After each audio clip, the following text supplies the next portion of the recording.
Coming up, an update on the dinos and a change in how I'm handling the flow in this Peninsula tank.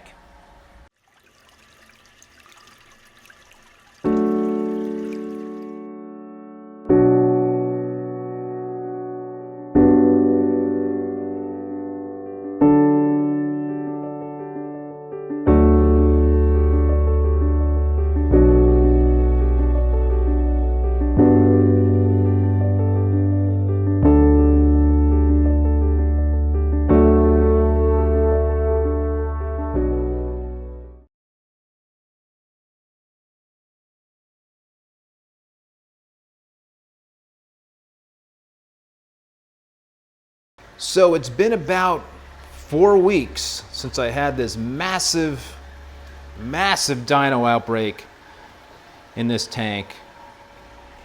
And lo and behold, knock on wood, this tank is dino free right now. I am just really psyched, and I'm just keeping my fingers crossed that everything will continue on the same path in terms of being dino free.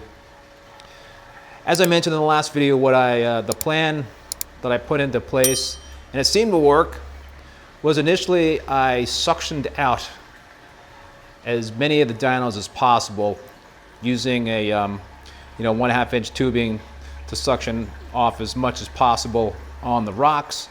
I also got onto the bottom of the tank because I had a lot of dinos on the bottom of the tank. Fortunately, this is a bare bottom tank, so it made it pretty easy to remove the dinos. Then what I did was a 2-day blackout. My plan initially was to do a 3-day blackout, but I had about 10 frags planted in this tank. I lost a couple after day 2, so I wanted to avoid losing more frags, so I cut short the blackout from 3 to 2 days. And at the beginning of the blackout, I put on a UV sterilizer, a 57-watt UV sterilizer that I put in line in the sump. I know a lot of folks in the prior comments in the video suggested that I put the UV actually in the display tank to get rid of the dinos, but hey, it seemed to work. It seemed to work in the sump. I had the input just right after the filter socks, and the output came is going about 2 compartments down in the heater compartment. So fortunately, that plan, again, I'm just being very optimistic here, knock on wood, has seemed to rectify the problem and no dinos. The last time I fought dinos, I did not use a UV sterilizer, ended up breaking down the tank.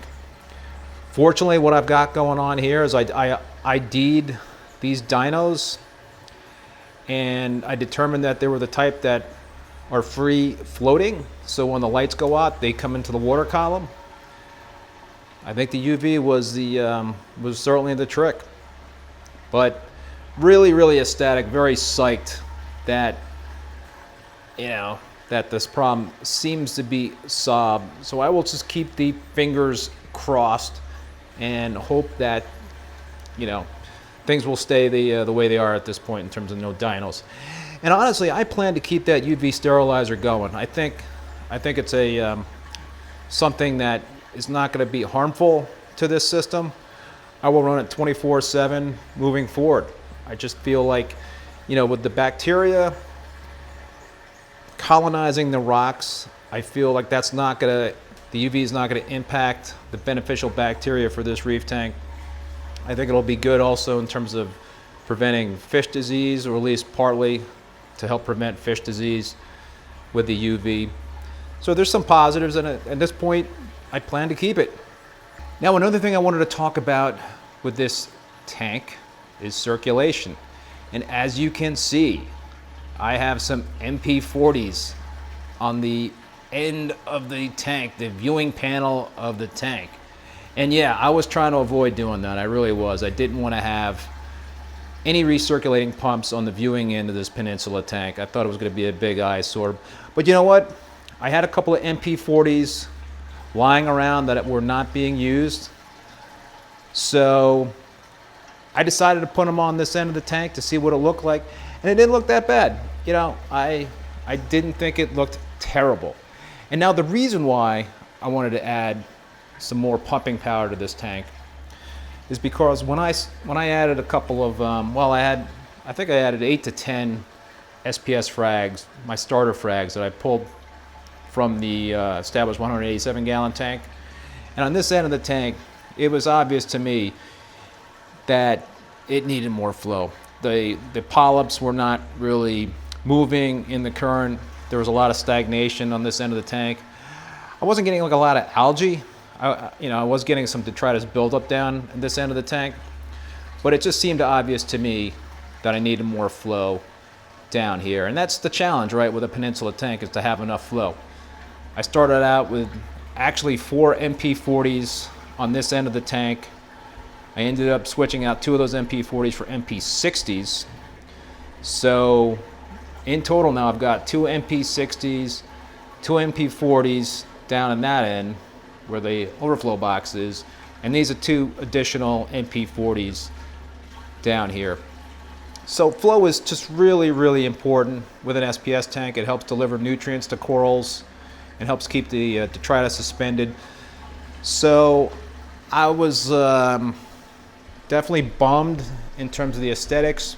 Like I said, I've kind of gotten used to it, and I was actually able to hide the cords pretty well. I picked up these cord covers online, and I snaked the cords for the MP40s through these 2 cord covers. And fortunately, the Euro bracing on this tank at the top here has 1/2 inch grooves, so these cord covers fit perfectly into the grooves on the Euro bracing.